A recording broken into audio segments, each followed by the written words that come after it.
If there's one financial topic that keeps me up at night and enrages my soul to its core, it's the lies about prenups and the level of deception the media constantly perpetuates in order to make them sound negative. I don't have any rights to the money. No, I signed a prenup. What the hell you trying to bring up? I'll punch you in the face. And how that negative portrayal is adding to the lack of financial literacy and to strip women of financial progress by commonly portraying prenups as cold and unromantic, making people think that a prenup means you don't trust your partner and don't believe in marriage. Also, that if a woman were to divorce her husband, that she won't get anything. Every single piece of media that I have seen touts the same line about this, when it's literally the opposite. I'd argue that prenups are critical, particularly for Black women and stay-at-home moms, but especially for women in general who are low income. I'm going to try to remain calm while I do this video. I will not yell. So please, if there were ever a video that I wanted to succeed and go viral, it's this one. So please help me by clicking the like button, leave a comment about anything, and share it with at least 2 women in your life. And subscribe if you want, because that also helps. Before I start, this is not financial advice. I'm just someone who loves knowledge and learning from other people's mistakes. As a woman, prenups are one of the most important things that you can ever get. I'd argue it's about the best gauge you've got for how your marriage is going to go. As one lawyer quoted, "I don't care if you have negative dollars in your bank account or 2 pennies to rub together. You better have a prenuptial agreement." After watching this video, it's going to be glaringly apparent how badly Black media in particular portrays prenups to the masses, and it will also enrage you. Firstly, whether or not you create your own, you already have a prenup agreement outlined for you by the government for whatever state you live in. So you already got one. The question is whether or not you're going to create the agreement for something that works for you, or assume that the government has your best interests in mind in case you ever do get divorced. Most people go into marriage with good intentions. However, the person you marry is not the same person you divorce. And with the divorce rate being so high, you want to set yourself up for the best case scenario either way.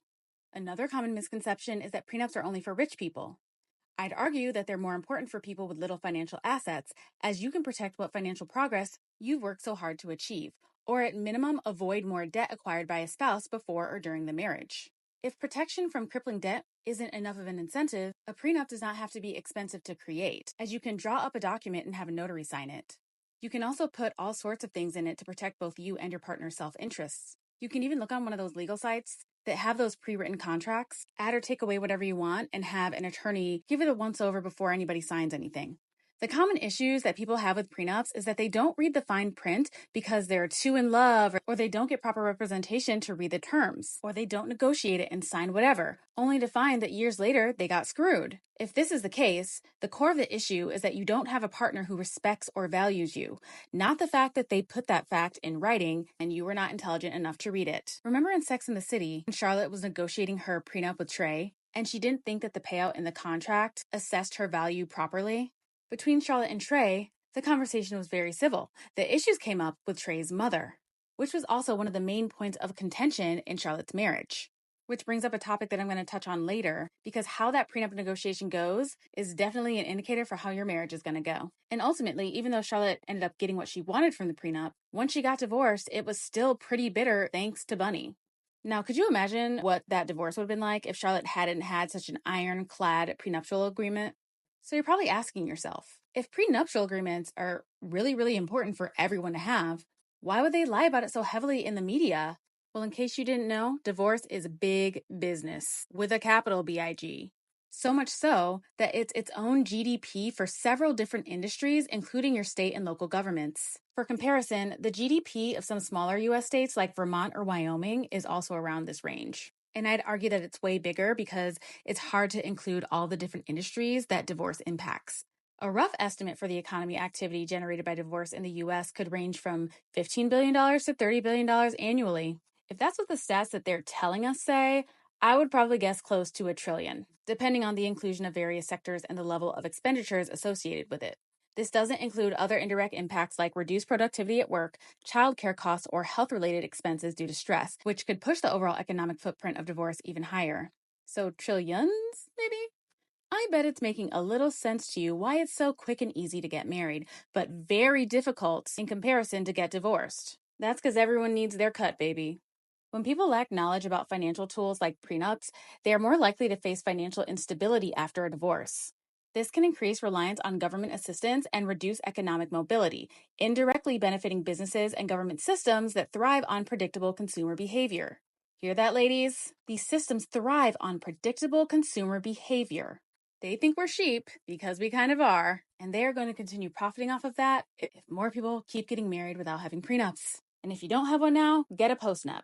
Prenups can be particularly important for Black women for several reasons tied to both individual and systemic concerns. By having a prenup, Black women can ensure financial security and autonomy, which is particularly significant because we face unique challenges related to race, gender, and economics. What they don't tell you is that one of the primary functions for prenups is as a debt allocation agreement, which means any money or assets you work so hard to obtain isn't undermined by a spouse who could, for example, get a serious gambling problem. Say your partner decides to spend all of your money or has debt before the marriage. You can get off the hook for that because you've already established how said debt will be handled thanks to your prenup. A prenup can ensure that the assets and income you've worked hard to accumulate remain protected in case of divorce, particularly as many Black women may be supporting not only their immediate family, but also extended family members. Black women often start with less generational wealth and face more obstacles in accumulating wealth, and a prenup directly combats that wealth inequality by helping to ensure that everything you've worked for is not undermined by a divorce settlement that disproportionately affects their financial standing. And for you girlies who want to marry rich, debt allocation is especially important because, in case you didn't know, rich and wealthy people have a lot of debt. Debt is not a bad thing to them. It is a tool that is utilized. And say you come into the marriage with not as many assets, but you need to leave. And now that debt is in your name, debt that you were not aware of, and debt that you did not personally acquire. And what if said debt was used as leverage in your divorce proceedings to take away your premarital assets and also minimize any settlement that you would get? See where I'm going with this and why it's so important to outline these things before you get married?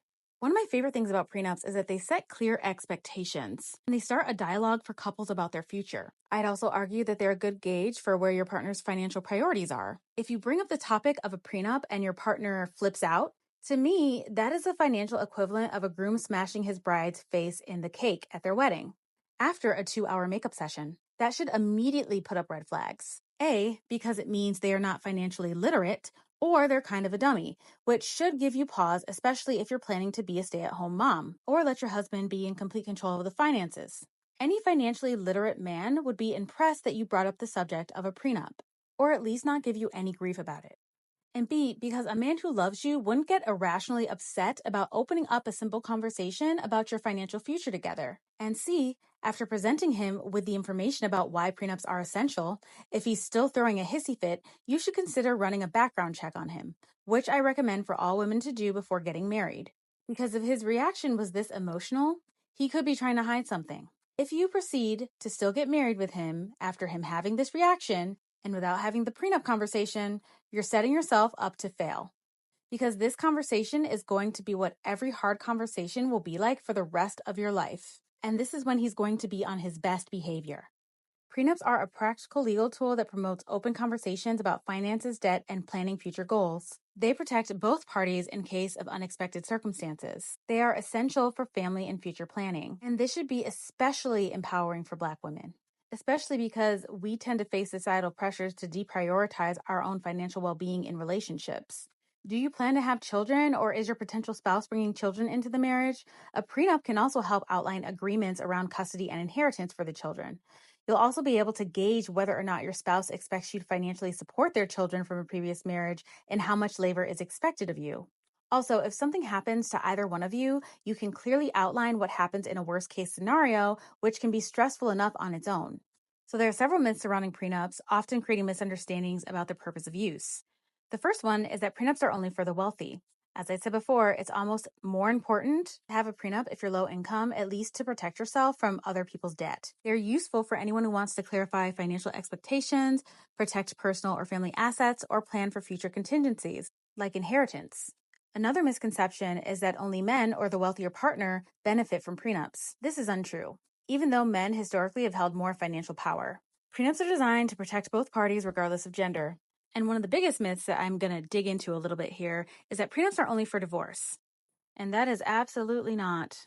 Prenups also cover financial issues in the event of death or significant life changes. They can help with estate planning and ensure assets are distributed according to your wishes, which is particularly important for blended families. I mentioned before that prenups are critical for stay-at-home moms. This is because stay-at-home moms often sacrifice their careers and earning potential to care for the family. A prenup can ensure they are not left financially vulnerable during and if the marriage ends.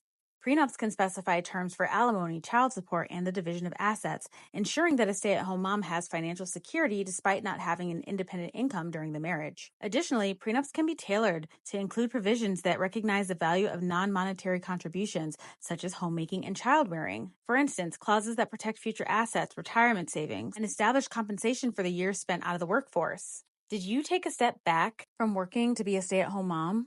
Is your husband paying you a weekly or monthly stipend for your services around the house? Economically, women contribute 6 figures of unpaid labor into their households that it'd be extremely expensive to replace if something were to happen to them.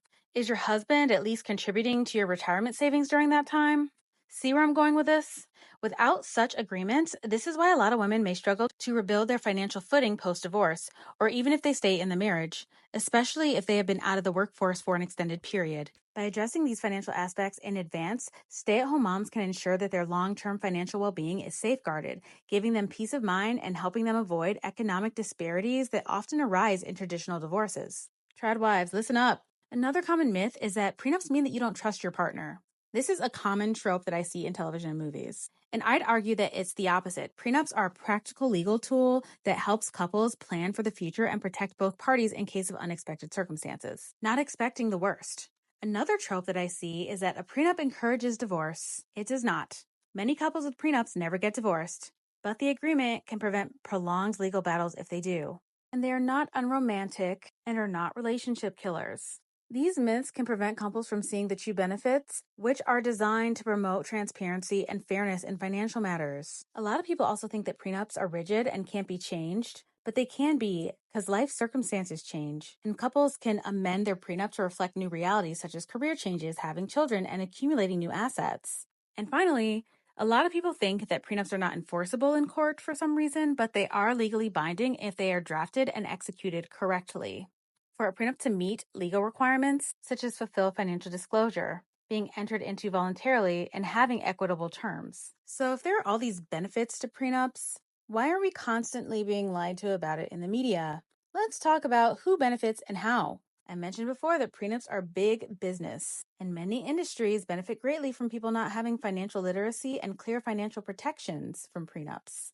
People might need additional services to untangle shared finances, which can lead to making uninformed decisions. This happens in several ways. The first beneficiary of your dollars is the legal industry and local governments. When couples do not have a prenup, divorces are often settled in court, which can be a long and costly process. Both state and local governments collect revenue from filing fees, court costs, and other administrative expenses. If prenups were more common, fewer cases would go to court, and the family law system might see a reduction in its caseload and associated revenues. Keeping divorces within the court system supports the legal profession and helps maintain the status quo in how disputes are resolved. The legal industry benefits because divorce cases without prenups often require more legal hours to settle disputes over assets, debts, and other matters. The average cost of a divorce in the U.S. is between $15,000 to $20,000 per couple, depending on the complexity, with approximately 630,000 divorces annually as of 2021. This means the legal industry alone could be generating between $9.45 billion to $12.6 billion from divorce proceedings. Another major beneficiary of people not getting prenups are banks, credit and loan services, aka financial institutions. Couples may need to open or close joint bank accounts, credit cards, or investment portfolios, leading to more financial activity for banks and investment firms. People unaware of how divorce can affect their financial standing may take out loans or accumulate debt to manage the cost, also benefiting banks and credit providers. A lot of people also don't realize how divorce affects retirement savings, business ownership, or long-term wealth, leading them to seek financial advice or services benefiting the industry. And many divorcing couples often need to reconfigure health, life, and property insurance. While harder to pinpoint exact revenue, the insurance sector could benefit from premiums on new policies as individuals move to separate plans. If 10 to 20% of divorces result in new insurance policies, it could generate hundreds of millions, if not over $1 billion in revenue a year. Also, real estate, rental markets, and moving services. A significant number of divorcing couples have to sell their homes. So, with a median home price in the U.S. around $416,000 as of 2023, and assuming a portion of divorcing couples sell their homes, the real estate commissions, typically around 5 to 6% of the sale price, add up quickly. For example, if 10% of divorcing couples sell homes, the commission alone could contribute $1.3 billion to $1.6 billion annually. Now let's talk just general consumerism. Divorces without prenups often result in people needing to buy new homes, cars, or other essentials as they separate assets, which stimulates consumer spending. This benefits retailers and consumer goods. As individuals set up new households, they spend on furniture, electronics, and household goods. On average, someone may spend $5,000 to $10,000 furnishing a new home. If half of divorcing couples fall into this category, that would contribute $1.58 billion to $3.15 billion in retail sales. And have I mentioned travel and leisure?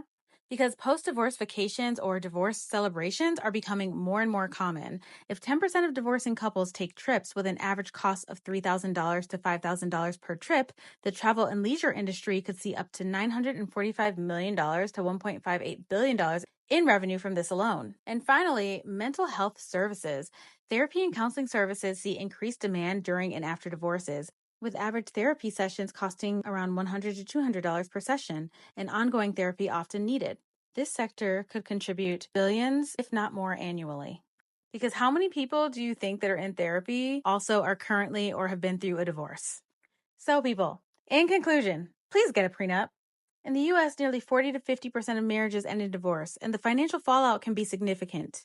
Divorces often lead to contentious legal battles over property division, debt allocation, and spousal support, which can be costly and time-consuming. By setting clear expectations up front, couples can avoid lengthy court battles and ensure a fair division of assets, debts, and future earnings. If you made it through this entire video, please remember to like this, write a comment, and share it with as many people as you know. And if you continue to go on to marriage without having a prenup, that is on you. But if you are currently in a marriage without a prenup, there's always time to get that postnut, baby. Thank you for listening, and I hope that you all have a great day.